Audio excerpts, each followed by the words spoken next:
పురాణాల్లో, ఇతిహాసాల్లో కొన్ని పాత్రలుంటాయి. అవి కథలో అంతగా కనిపించవు, పెద్దగా డైలాగులు కూడా ఉండవు. కానీ ఆ పాత్రలు లేకపోతే ఆ కథే లేదు. అలాంటి ఒక అరుదైన, అత్యంత నిరాడంబరమైన వ్యక్తిత్వమే శత్రుఘ్నుడు. రామాయణం అనగానే మనకు టక్కున గుర్తొచ్చేది రాముడి ధర్మం, సీతమ్మ సహనం, లక్ష్మణుడి సేవ, హనుమంతుడి భక్తి, భరతుడి త్యాగం. మరి దశరథుడి నాలుగో కొడుకు లక్ష్మణుడికి కవల సోదరుడైన శత్రుఘ్నుడి మాటేమిటి? ఆయన క్యారెక్టరైజేషన్ ఏంటి? కేవలం భరతుడి వెనుక నిలబడమేనా ఆయన చేసిన పని? కానే కాదు. అసలు ఆ వ్యక్తి లేకుంటే రామాయణం మరోలా ఉండేది. నిజానికి రామాయణంలో సోదరుడిలా ఎవరు అప్పగించారని రాజ్యపాలన బాధ్యతను అత్యంత సమర్థవంతంగా నిర్వర్తించాడు. భవిష్యత్ తరాలకు కుటుంబంలో ఒక కార్య సాధకుడుగా ఉండడం అంటే ఏంటో చూపించిన ఏకైక వ్యక్తి శత్రుఘ్నుడు. తండ్రి మాట జవదాటని కుమారుడిగా రాముడు సతీ సమేతంగా అడవులకు అజ్ఞాతవాసం గడపడానికి వెళ్ళాడు. రాముడిని వదిలి ఉండలేనంటూ లక్ష్మణుడు కూడా నీడలా అన్న వెంట వెళ్ళాడు. ఇక భరతుడు రాముడు లేని అయోధ్యలో నేను ఉండలేను, సింహాసనాన్ని తాకనైనా తాకను అంటూ నందిగ్రాంలో ఆశ్రమం కట్టుకుని సన్యాసిలా మారిపోయాడు. రాజులేడు, యువరాజులు లేరు. మరి 14 ఏళ్ల పాటు అయోధ్యను పాలించిందెవరు? ఆ ప్రజల బాగోగులు చూసిందెవరు? ఆ ఖాళీ సింహాసనాన్ని శత్రువుల నుంచి కాపాడిందెవరు? ఇంకెవరు? శత్రుఘ్నుడే ఆ గురుతర బాధ్యతలను భుజాన వేసుకున్నాడు. రాముడి వియోగంతో కృంగిపోయిన కౌసల్య, సుమిత్ర, కైకేయి అనే ముగ్గురు తల్లులకు ఏకైక కొడుకుగా మారి ఓదార్చింది శత్రుఘ్నుడే.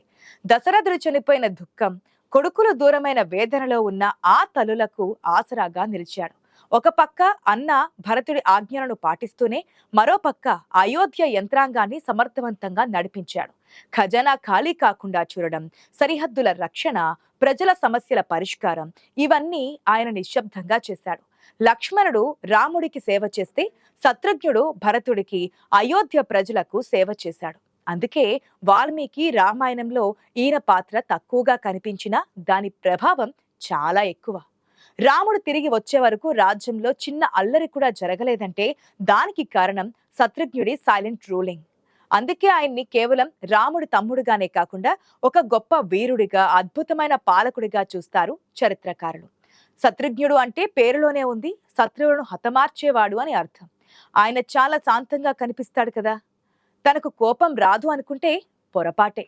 ఆయన కోపం ఎలా ఉంటుందో చెప్పడానికి రామాయణంలో ఒకే ఒక్క సంఘటన ఉంది.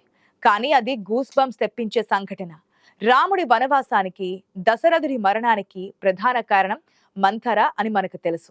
రాముడు వెళ్లిపోయాక రాజ్యమంతా శోకసంద్రంలో ఉంటే కైకేయి బహుమతిగా ఇచ్చిన పట్టుచీరలు, ఖరీదైన నగలు వేసుకొని మంథర దర్జాగా అహంకారంతో అంతఃపురంలో తిరుగుతూ ఉంటే అది చూసిన శత్రుఘ్నుడికి నరనరాల్లో రక్తం మరిగిపోయింది. అమాంతం ఆమె జుట్టు పట్టుకొని ఈడ్చుకెళ్లి చంపడానికి కత్తెత్తాడు. రాముడిని అడవుల పాలు చేసిన ఆ గునిదాన్ని అక్కడికక్కడే నరికేయాలనుకున్నాడు. కానీ అప్పుడు భరతుడు అడ్డుపడ్డాడు. తమ్ముడు ఆగు, శ్రీహత్య మహాపాపం. ఒకవేళ నువ్వు ఆవేశంలో ఆమెను చంపితే ధర్మానికి ప్రతిరూపమైన మన అన్న రాముడి మన మొహం కూడా చూడడు, ఆయన దీన్ని హర్షించడు అని చెప్పాడు. రాముడు హర్షించడు అనే ఒక్క మాట వినగానే కత్తిలాంటి శత్రుఘ్నుడు తన కోపాన్ని దిగమింగుకొని ఆమెను వదిలేశాడు. రాముడి మీద ఆయనకు ఎంతటి విధేయత ఉందో, అన్న మాటంటే ఎంత గౌరవమో చెప్పడానికి ఈ ఒక్క సంఘటన చాలు కదా. ఇక ఆయన వ్యక్తిగత జీవితానికి వస్తే జనక మహారాజు తమ్ముడైన కుశధ్వజుడి కుమార్తె శృతికీర్తి ఈయన భార్య. అంటే సీతాదేవికి చెల్లెలు వరుస అవుతుందన్నమాట. వీరికి సుబాహు, శత్రుఘటి అనే 2 కొడుకులున్నారు. అయితే రామాయణంలో సీత కష్టాలు, ఊర్మిళ నిద్ర, మాండవి అంటే భరతుడి భార్య సేవ గురించి ఎంతో కొంత ప్రస్తావన ఉంటుంది కానీ శృతకీర్తి గురించి అస్సలు ఉండదు. కానీ భర్తలాగే ఆమె కూడా నిశ్శబ్దంగా తన బాధ్యతను నిర్వర్తించింది. 14 ఏళ్లు భర్త రాజ్యపాలనలో, అన్న సేవలో బిజీగా ఉంటే ఆమె ఒంటరిగా అంతఃపుర బాధ్యతలు చూసుకుంది. అత్తమామల సేవ చేసింది. భర్త నీడలా బతికింది తప్ప ఏనాడు తన కష్టాన్ని బయట పెట్టలేదు. అందుకే చరిత్రలో వీరిద్దరూ అన్సంగ్ కపుల్ గా మిగిలిపోయారు. వారి త్యాగం మౌనంగానే ఉండిపోయింది. శత్రుఘ్నుడి పాత్ర కేవలం అయోధ్య పాలనకే పరిమితం కాలేదు. లావణాసుర వధ సమయంలోనే ఆయనలోని అసలైన వీరుడు, యుద్ధతంత్ర నిపుణుడు బయటపడతాడు. రావణాసురుడికి కుంభిని అనే సోదరి ఉండేది. ఆమె భర్త మధు. వీరి కొడుకే లావణాసురుడు. ఇతను మామూలుడు కాదు. సాక్షాత్తు పరమశివుడి కోసం ఘోర తపస్సు చేసి ఆయన నుంచి ఒక మహిమానిత్వమైన త్రిశూలాన్ని వరంగా పొందాడు. ఆ త్రిశూలం వాడి చేతిలో ఉన్నంత వరకు ముల్లోకాల్లో వాడిని ఎవరూ ఓడించలేరు. అహంకారంతో ఋషులను ప్రజలను చిత్రహింసలు పెట్టేవాడు. వారిని చంపి తినేవాడు. రామరాజ్యం వచ్చాక భయపడిన ఋషులు వచ్చి రాముడికి మొరపెట్టుకున్నారు. అప్పుడు రాముడు లావణాసురుడిని చంపడానికి సిద్ధపడగా శత్రుఘ్నుడు లేచి నిలబడ్డాడు. అన్నా, రావణ వధకు నీకు సాయం చేసే అవకాశం నాకు రాలేదు. లక్ష్మణుని వెంట ఉన్నాడు. భరతుడు నీ పాదకులు పూజించాడు. నన్ను మాత్రం ఏ సేవకు నోచుకొనివ్వవా? ఈ రాక్షసుడిని చంపే అవకాశం నాకివ్వు, నన్ను ఆశీర్వదించు అని వేడుకున్నాడు. రాముడు సంతోషించి అతనికి విష్ణు తేజస్సుతో కూడిన ఒక అమోఘమైన బాణాన్నిచ్చి పంపాడు. కాని లావణాసురుడిని చంపడం అంత సులువు కాదు.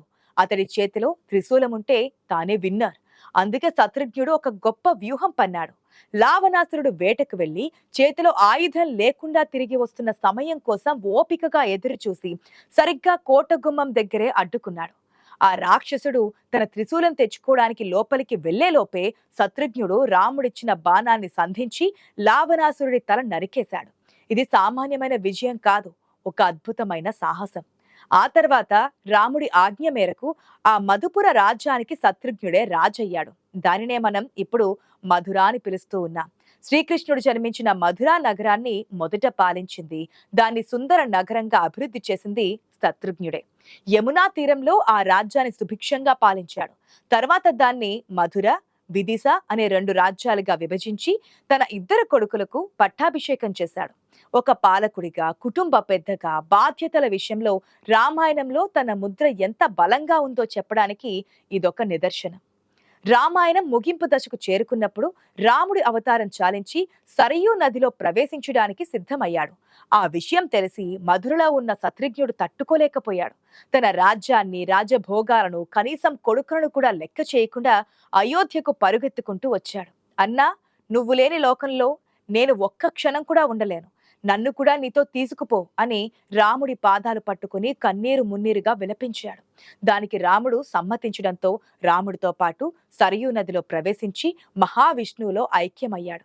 ఇక్కడ చెప్పుకోవాల్సిన ఆధ్యాత్మిక విషయం ఏంటంటే, రాముడు సాక్షాత్తు విష్ణు అవతారం అయితే లక్ష్మణుడు ఆయన పడక అయిన ఆదిశేషుడి అవతారం.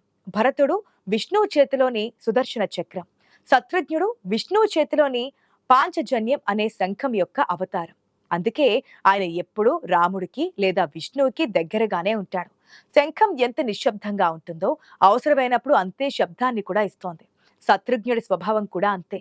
మన దేశంలో రాముడికి లక్షల గుళ్ళున్నాయి, హనుమంతుడికి ఊరూరా గుడి ఉంది, చివరకు రావణుడికి కూడా కొన్ని చోట్ల గుళ్ళున్నాయి. మరి శత్రుఘ్నుడికి, ఆయనకు కూడా ఉన్నాయి, కానీ చాలా తక్కువగా ఉన్నాయి. ఆ ఉన్నవేవో చాలా శక్తివంతమిగా చెప్తూ ఉంటారు. కేరళ రాష్ట్రం త్రిశూర్ జిల్లాలోని పాయమ్మల్లో శత్రుఘ్నుడికి ప్రత్యేక ఆలయం ఉంది. అక్కడ 4 సోదరుల ఆలయాలను ఒకే రోజు సందర్శించే నాలంబలం యాత్ర చాలా ఫేమస్ అంటారు. ఇక రిషికేశ్లోని మునికి రేతి దగ్గర గంగా తీరం ఒక పురాతన శత్రుఘ్ను ఆలయం ఉంది. దానికి భక్తులు అశేషంగా వస్తూ ఉంటారు. ఇక మిగిలిన 3వ ఆలయం మధురలో ఉంది. ఒకప్పుడు శత్రుఘ్నుడు స్వయంగా పాలించిన మధురలో కన్స్తిలా అనే ప్రాంతంలో పాత ఆలయం ఉన్నట్లుగా చెబుతున్నారు. ఈ 3 తప్ప మరెక్కడా శత్రుఘ్నుడికి దేవాలయం ఉన్నట్లుగా సమాచారం లేదు. మొత్తంగా చూస్తే శత్రుఘ్నుడి పాత్ర నిశ్శబ్ద సేవకు నిలువుటద్దంగా నిలుస్తోంది. పేరు కోసం, పదవి కోసం, గుర్తింపు కోసం పాకులాడే ఈ రోజుల్లో కేవలం బాధ్యత కోసం, సోదర ప్రేమ కోసం తన జీవితాన్ని అర్పించిన శత్రుఘ్నుడి కథ అందరికీ ఆదర్శం. ఆయన లేకపోతే అయోధ్య లేదు, రామాయణం పరిపూర్ణం కాదు.